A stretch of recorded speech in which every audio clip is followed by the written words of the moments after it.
Welcome back mga ka-offer. So meron tayong i-repair na G9 Turbo High Pressure Washer.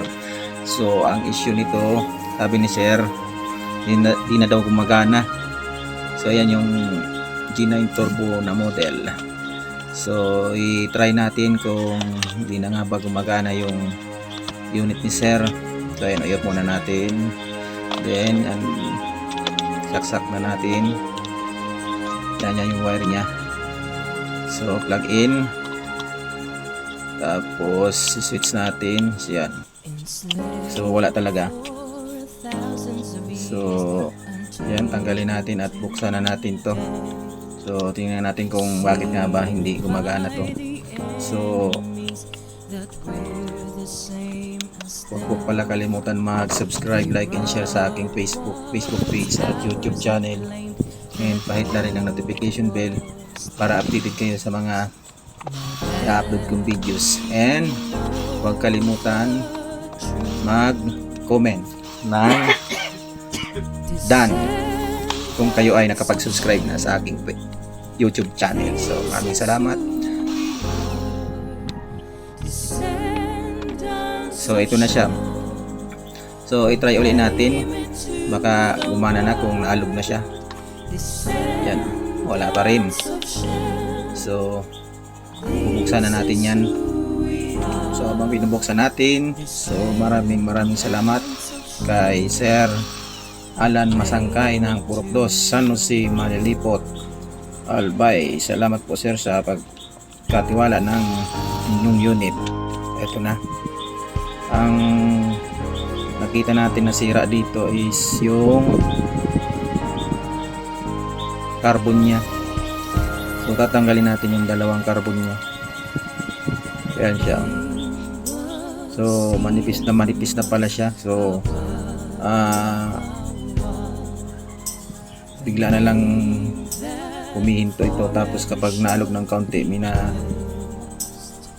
naandar pa naman. Kaya lang madalian lang. So yun ang cause kapag hindi gumagana.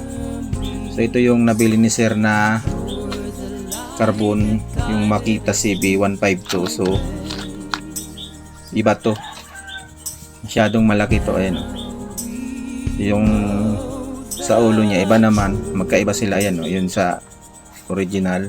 Ito yung nabili ni Sir, yung pabilog. Yan.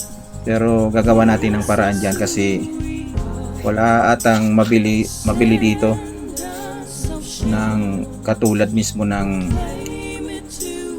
carbon brush na yan sa G9 Turbo. So ang mangyayari dyan, remedyohan natin, papaliitin natin, tapos idudugtong na lang natin doon. So gawan ko muna ng paraan. Sabi ko naman kay Sir, kung may makita siya sa online kung saan niya binili, baka mayroon, di bilhin na lang para may pasiguro na. So ayan, no, iniskis ko lang pala yan sa sa liha. So ayan, sakto lang yung pagka-liha, kakiskis natin sa liha. So ayan, yung nabili ni Sir na liha is number 400.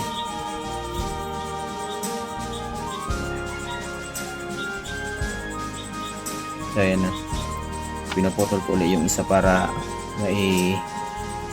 sobrang laki pa niya. So para mailapat ulit natin, yun, maliit na yung isa. So dapat gayahin natin galit din yung una natin ginawa. Okay, kiskisin muli natin. So maraming salamat guys sa mga nanonood ng aking video. So ito na siya, oh.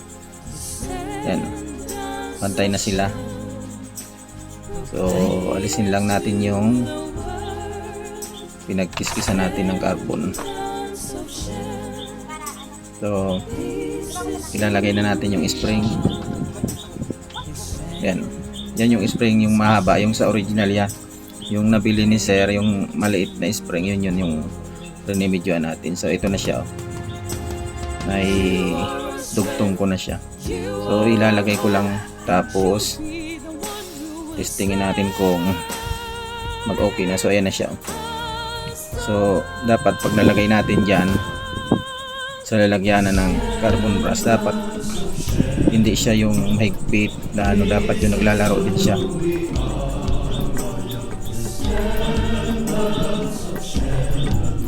Ayan, ilalagay natin dyan. So dapat ganyan siya. Kapag diniinan mo siya, naglalaro siya. Yan o. Yan. Dapat pareha sila. Yan, saktong sakto. So ito na, nailagay ko na. Yan. Nailagay ko na yung dalawa. Pag nailagay ko na yung wiring niya, so itatry natin sa tester.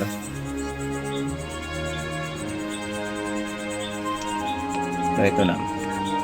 Dapat yan sa pansaksak niya, dapat magkaroon siya ng reading sa tester.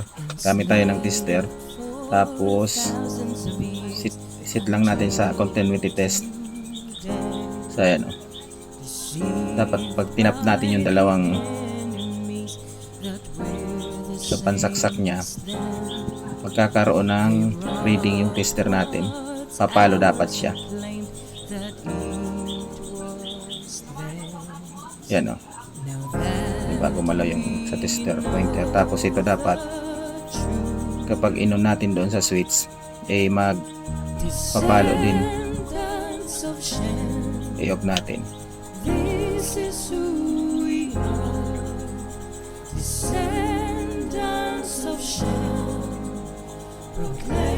Ayan, i-on natin. Yan o, pumalo siya. So ibig sabihin, okay na to mga guys. Tayo na, ilagay ko na yung cover niya sa likod. Tapos lalagay ko rin ulit yung cover niya dyan sa may carbon. So ito na, kita try natin ulit kung okay na nga ba. Tayo, power on natin. Yan, okay na siya. Kung may nakikita kayo guys na mga konting usok, ano yan? Yung tirang tubig yan. Yan o, may konting, para akala mo usok. Yung tirang tubig yan sa ano, sa nilalagyan ng hose.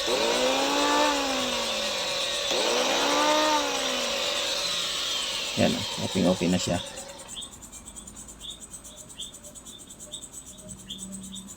So ilagay na natin yung cover niya. Diyan yung tubig o, diyan o. May tubig pa nga siya. Yan, ibalik na natin yung kaha niya. Ito na o. Ayan, tumutulog pang tubig o. Ayan. Yan, so itatry na natin.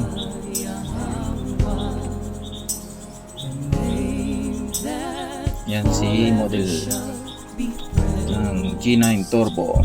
So malakas to guys, malakas din ang ano nito, buka ng tubig. So ayun o. Yan, okay na siya. Yan. So maya i-testing natin to. So eto na. Yan, si sir na mismo pala ang nag-testing ng kanyang unit. So okay na to. So maraming salamat guys sa mga nanonood. Muli, hanggang dito na lang po ang aking video. Be blessed. Shalom.